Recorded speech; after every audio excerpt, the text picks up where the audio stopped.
IELTS relating reading passage 3. You should spend about 20 minutes on passages 27 to 40, which are based on reading passage 3 below. Building the skyline, the birth and growth of Manhattan's skyscrapers. Catherine L.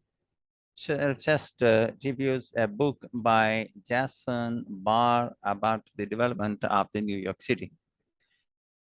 In Building the Skyline, Jason Barr takes the reader through a detailed history of New York City. The book combines geology, history, economics, and a lot of data to explain why business cultures developed where they did and how the early decisions of workers and firms shaped the skyline we see today. Building the skyline is organized into two distinct parts. The first is primarily historical and addresses New York's settlement and growth from 1609 to 1900. The second deals primarily with the 20th century and is a compilation of chapters commenting on different aspects of New York's urban development.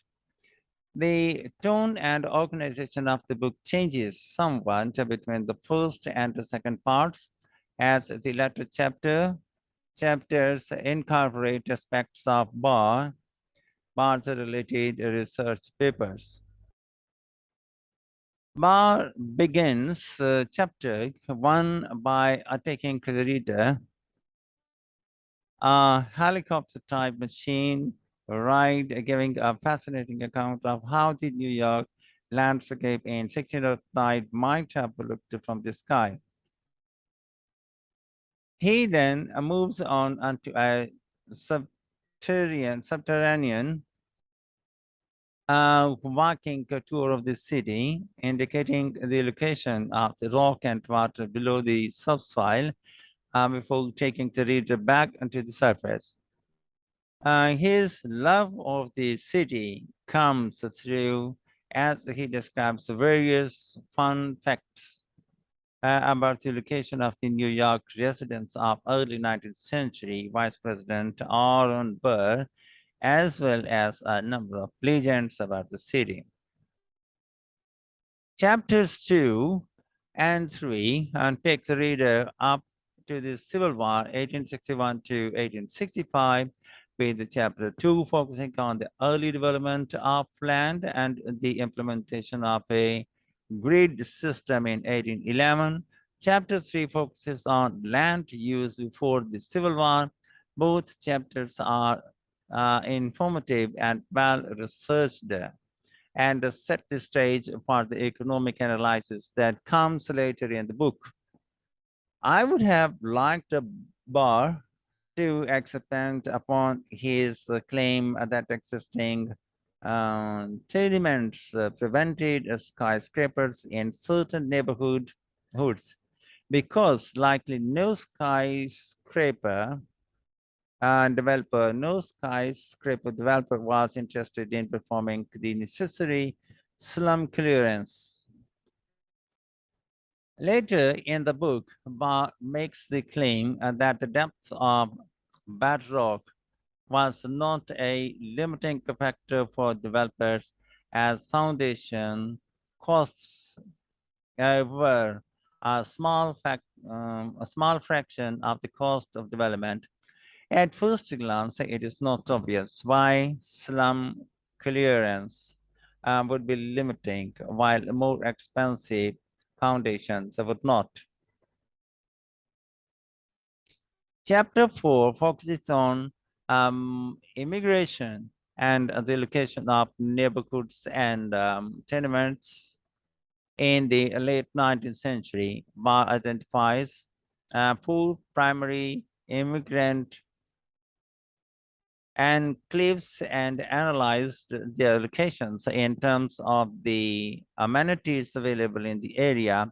Most of these enclaves were located at the last valuable land between the industries located on the waterfront and the wealthy neighborhoods bordering Central Park.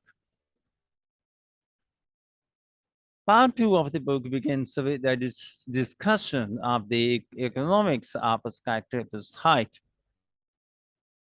In chapter 5, distinguishes between engineering height, economic height, and developer height, where engineering height is the tallest building that can be safely built at a given time.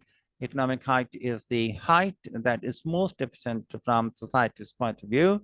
And the developer height is the actual height chosen by the developer who is attempting to maximize return on investment.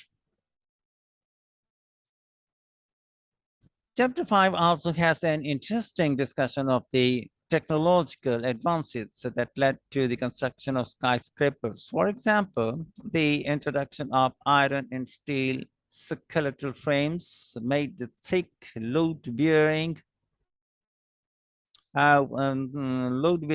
walls unnecessary, expanding the usable secure footage of buildings and increasing the use of windows and availability of natural light.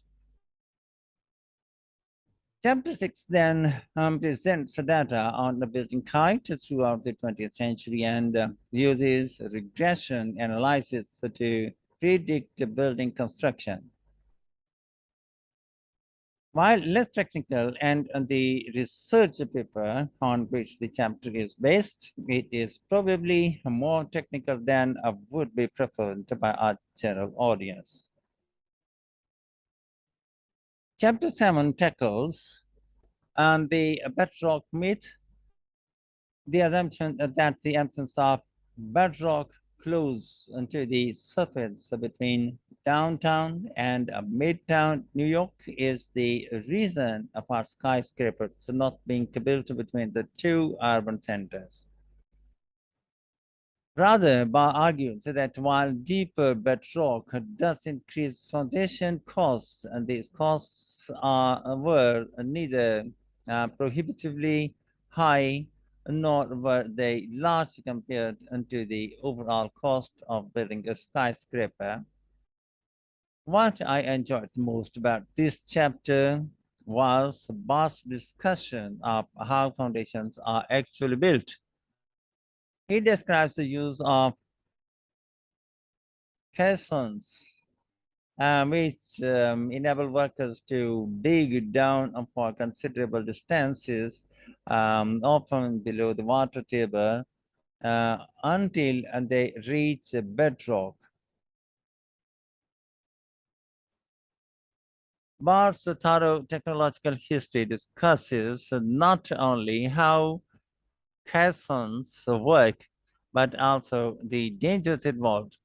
While this chapter references empirical research papers, it is a relatively easy read.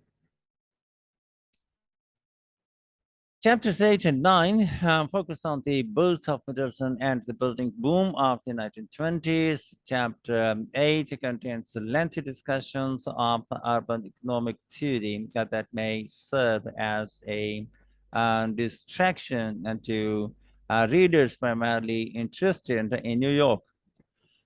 However, they would be well suited for undergraduates learning about the economics of cities. In the next chapter, Barr considers two of the primary explanations for the building boom of the 1920s.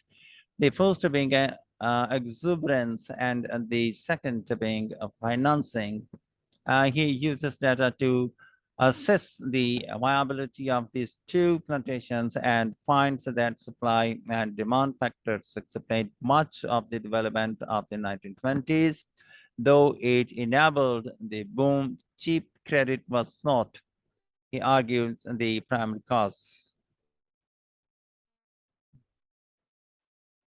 In the final chapter, Chapter 10 about discusses another of his empirical papers that estimates Manhattan land values from the mid 19th century to the present day.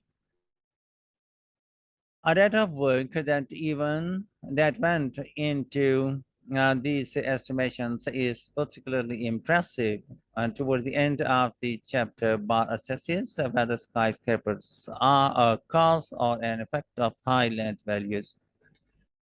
He finds that changes in land values predict future building height, but he reserves it. But the reverse is not true. The book ends with an epilogue in which Bart discusses the impact of climate change on the city and makes policy suggestions for New York going forward.